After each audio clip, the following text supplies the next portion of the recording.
शुरू करें। सभी मीडिया के लोगों का बेहद शुक्रिया कि आप अपना दिन के वक्त निकाल कर आज के इस प्रेस कॉन्फ्रेंस में शिरकत किया।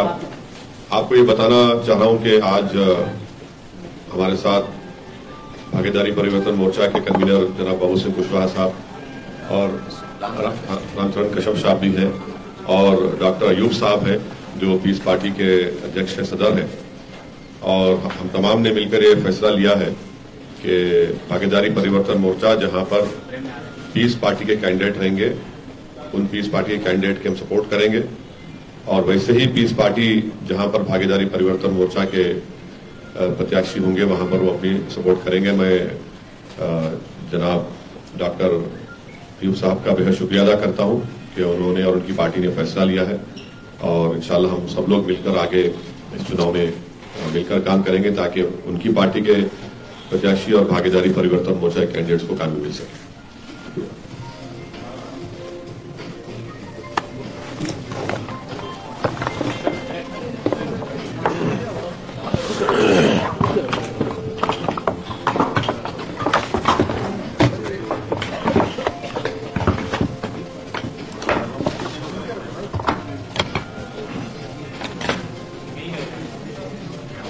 सभी बंधुओं का खैर मकदम और स्वागत करता हूँ। मुझे आज खुशी है कि हम सभी ने आपस में सहयोग करके एक मजबूत विकल्प देने की कोशिश की है और ये कुछ फैसला लिया है कि भागीदारी मोर्चा के जहाँ प्रत्याशी होंगे, हमारे प्रत्याशी नहीं रहेंगे, वहाँ पीस पार्टी उनका समर्थन करेगी और जहां पीस पार्टी के प्रत्याशी होंगे वो भागीदारी मोर्चा उसमें समर्थन करेगी। ये हम सभी ने फैसला लिया है और मैं समझता हूं कि आने वाली 2022 के चुनाव में हम मजबूत विकल्प की तरह से उभरेंगे। जो भी अभी जो बचा हुआ है सीटें जहां चुनाव होना है और इसी फैसले के साथ मैं समझता हूं कि हम लोग एक मजबूती के साथ चुनाव लड़ेंगे इंशाअल्लाह। आपकी पार्टी में कितने उम्मीदवार? अभी टोटल उम्मीदवार तो अभी होने हैं, अभी फैसले नहीं ले सकते और मुझे लगता है कि करीब 50 के आसपास पीस पार्टी के उम्मीदवार अभी हैं। डॉक्टर साहब, राष्ट्रीय उलमा काउंसिल से आपने इतिहाद किया था, उस इतिहाद का क्या हुआ? नहीं, वो भी बताया हमने ना कि जो हमने कहा हमारे प्रत्याशी जहाँ नहीं रहेंगे उसमें हम लोग जो गठबंधन है उसमें हम लोग साथ में हैं और जहाँ प्रत्याशी हमारे नहीं रहेंगे वो हम लोग समर्थन। आरसीओ के नुमाइंदा के तौर पर आप यहाँ शामिल हुए हैं जी पार्टी? डॉक्टर साहब, पीस पार्टी की तरफ से इधर हैं, हम सब ने ये बैठ के तय किया है कि जहां भागीदारी परिवर्तन मोर्चा के प्रत्याशी नहीं होंगे, पीस पार्टी के प्रत्याशी होंगे, हमारे भागीदारी परिवर्तन मोर्चा के नहीं होंगे तब पीस पार्टी के होंगे, वहां हम भागीदारी परिवर्तन मोर्चा में जो सम्मिलित हमारे घटक दल हैं पीस पार्टी के कैंडिडेटों का समर्थन करेंगे और जहां पीस पार्टी के नहीं हैं, हमारे मोर्चे के हैं, वहां पीस पार्टी के साथ ही समर्थन करेंगे। आज की प्रेस कॉन्फ्रेंस का मकसद यही है। बाकी फर्स्ट फेज में, सेकंड फेज में डॉक्टर साहब के जो प्रत्याशी थे तो हम लोगों ने इंटरनली बात कर ली थी, आपको हम सूचित नहीं कर पाए, आपको हम नहीं बता पाए। अब आगे के जो फेज हैं उस फेज में ऐसा हमारा चलेगा, ये हम लोगों ने बैठ के तय किया है। अध्यक्ष जी, 2 चरण के मतदान हो चुके हैं, अब बचे हुए जो है चरण उसके लिए होंगे, लेकिन इसने देरी से फैसला क्यों लिया गया? नहीं, देरी से नहीं है। हम लोग बैठ के, मैंने आपको जैसे पहले बताया, आपकी देख रेख में, आपकी उपस्थिति में फर्स्ट और सेकंड चरण के जो मतदान हुए हम लोगों ने ये तय कर लिया था, जबकि हम लोगों ने प्रचार भी किया।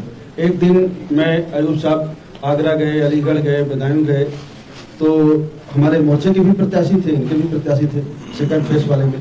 तो हम लोग पहले आपको हम नहीं समय से सूचित कर पाए, लेकिन हम लोगों ने बैठ के ये तय कर लिया था और हम लोगों ने प्रचार प्रसार शुरू कर दिया था। आगे के चरण में सबको जानकारी रहे, आपके माध्यम से हमारे साथियों को जानकारी हो जाए, सभी आम जनता को जानकारी हो जाए, इसलिए आज आपको हमें सूचना देना उचित है। कितने उम्मीदवार उतारे हैं मैदान में बताएं? जी, आपका जो भागीदारी परिवर्तन मोर्चा है, कितने उम्मीदवार अब तक उतारे आप लोगों ने? हम लोगों ने लगभग अभी 310 के करीब हैं, 310 के करीब हमारे कैंडिडेट हैं। हमारे पर्चे बहुत खारिज हुए हैं, लगभग 20-22 पर्चे हमारे खारिज किए गए। कुछ हमारे और साथी हैं, कुछ जगहों पर हमारे इंडिपेंडेंट हैं जो अच्छे लड़ रहे हैं, उनको हमने समर्थन किया। और बाकी आप तो वैसे साहब से कुछ जानना चाहें तो मैं देता हूँ उनको। मैं चल रही है, हिमायत ने भी कैंडिडेट दिया है, जाम का भी कैंडिडेट कहाँ है, फाइनल वहाँ से क्या है? कहाँ पे? मुबारकपुर सीट पर आजमगढ़। नहीं, मुबारकपुर में कोई कंफ्यूजन नहीं है। एक ही कैंडिडेट रहेगा, या जाप का रहेगा जन अधिकार पार्टी का, या AIMI का रहेगा, एक ही कैंडिडेट रहेगा, या राजभर जी रहेंगे या गुड्डू जमाली रहेंगे। तो ये कब तक तय हो जाएगा? ये आज ही तय हो जाएगा, कल सुबह आपको जानकारी हो जाएगा कि गुड्डू जमाली रहेंगे। हो गया ना अभी जल्दी, हो गया ना, आप मिल गया ना, गुड्डू जमाली रहेंगे, आपको मिल गया। अब आपको जवाब मिल गया, गुड्डू जमाली रहेंगे, बाबूजी ने। जन अधिकार पार्टी से कितने लोग मैदान में उतारे गए? बाबूजी ने कहा अभी आपको कि 300 तक बताया उन्होंने। 300 पार्टी के कितने? उसमें MIM के तो 100 हो गए अकेले, 100 से ज्यादा MIM के। ना 100 नहीं हुए हमारे। सर 99 उम्मीदवार आप उतार चुके हैं। हाँ? 99 प्रत्याशी आप उतार चुके हाँ हैं। ठीक, 100 नहीं हुए, इसीलिए कह रहा हूँ। सर दूसरे मरहले के बताएंगे आप कितने हुए? क्या हुआ? सर दूसरे मरहले के इंतखाबात पोलिंग हो चुकी है, ऐसे में आपका बयान आता है कि हिजाब वाली इंशाल्लाह प्राइम मिनिस्टर बनेगी। आपको नहीं लगता कि एक खास कम्युनिटी को मुत्तहिद कर रहा है इस तरीके की बयान? और प्राइम मिनिस्टर जाहिर है कि उत्तर इंडिया में आपकी बात सही है, आप मैं तारीफ करता हूँ आपके सवाल की। हम ही मुत्तहिद किए थे 2019 में, हम ही मुत्तहिद किए 2017 में, हम ही मुत्तहिद किए 2014 में, हर जगह हम ही मुत्तहिद किए, दूसरा कोई नहीं करता। ओवैसी साहब, चरणजीत सिंह चंदी से यूपी के लोगों के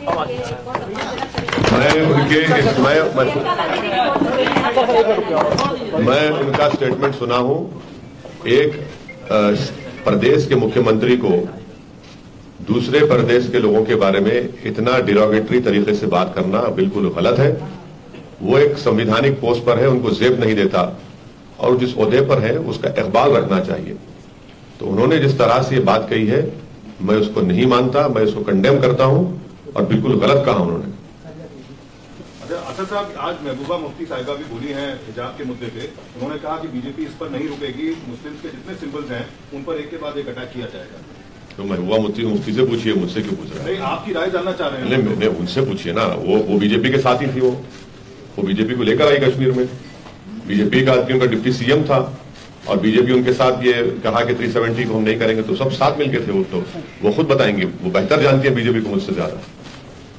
वैसा इस भागीदारी परिवर्तन मोर्चा में मामन में इस्लाम साथ भी होते थे, वो नहीं है, क्या वजह रही कि आपका गठबंधन उनसे टूट गया, वो मोर्चे में अब नहीं? हाँ, नहीं हमारे साथ हो, अफसोस की बात है, मगर ज्यादा डिटेल वही आपको जब मिलेंगे बता पाएंगे इंशाल्लाह।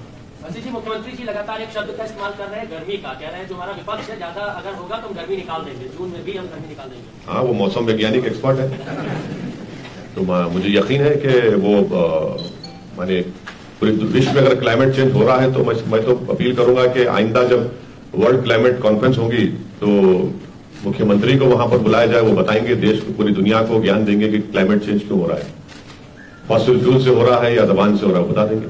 सर एक सवाल ये है कि अभी योगी जी ने बयान दिया है कि सर वोट अपने जनताओं को सिर्फ वोट सोच समझ के करें, कहीं ये बंगाल और कश्मीर न बन जाए, उस पर क्या कहते हैं? ये अजीब मुख्यमंत्री, उसको अपने प्रदेश से मोहब्बत नहीं है, बंगाल कश्मीर की बात करते हैं। तुमको अपने प्रदेश से मोहब्बत होनी चाहिए ना, उनको दिमाग में ये क्यों आता है, हमको नहीं मालूम। सर उत्तराखंड के वजीर आला ने ये बयान दिया था कि अगर हुकूमत रिपीट होती है तो कॉमन सिविल कोड का निफाज किया जाएगा। अरे उनके इलेक्शन मैनिफेस्टो को हम पढ़ा, उसको जिक्र ही नहीं है। लेकिन उन्होंने देखिए, पार्टी का इलेक्शन मैनिफेस्टो जिक्र नहीं है, और आखिरी दिन उन्होंने बात कही है, बिल्कुल आखिरी दिन उन्होंने कही है, तो वो अब बोखलाहट में बोल जाते हैं, जमीन खिसक रही है ना। पहले चरण में मतदान प्रतिशत देखा गया कम है, दूसरे चरण में देखा गया, क्या तो ये क्या जनता का गुस्सा है जो इतना कम हो रहा है, या कुछ लोग बता रहे हैं कि पॉजिटिव वेव में कि ये लोगों का गुस्सा है कि लोग वोट बढ़ चढ़ के दे रहे हैं, वोट प्रतिशत बहुत कम आ रहा है 2017 पहला चरण और दूसरा चरण? नहीं, तो वोट परसेंट तो ठीक ही पड़ा है। पहले फेज पे मुझे लगता है 3-4% कम हुआ, और सेकंड फेज पे भी कम हुआ। तो ये तो देखिए, ये तो मैं मानूंगा, ये हम पॉलिटिकल पार्टियों की भी कुछ कमी है, और जो इलेक्शन कमीशन है उसकी भी कमी है, कि जो हमें प्रचार प्रसार करना चाहिए, जो लोगों को हमें जागरूक करना चाहिए, वो हम नहीं कर सके, और कुछ उदासीनता भी लोगों की हो सकती है पॉलिटिकल सिस्टम से, क्योंकि जो गवर्नमेंट थी, खास करके जिस एरिया में चुनाव हो रहे थे, किसानों का बड़े पैमाने पर विरोध था, गवर्नमेंट के खिलाफ थे, तो वो भी एक रीजन हो सकता है। पहले दोनों फेज के बाद समाजवादी पार्टी कॉन्फिडेंस में है, उनका कहना है कि मुस्लिम का जितना भी वोट है 100% उनके खाते में गया समाजवादी पार्टी। अच्छा, दूसरे समाज का नहीं गया? दूसरे समाज का नहीं गया? नहीं, तो ये नहीं क्या ये एक ही समाज वोट डालता है क्या? अतिरिक्त में बना रहे हैं, अतिरिक्त। अच्छा, दूसरे का नहीं मिला उनको, फिर तो ख्वाब चुकना चूर हो जाएंगे। ओके सर, बहुत बहुत शुक्रिया, thank you sir. Thank you. हाँ लीजिए, फोटो लीजिए, बिल्कुल। भाई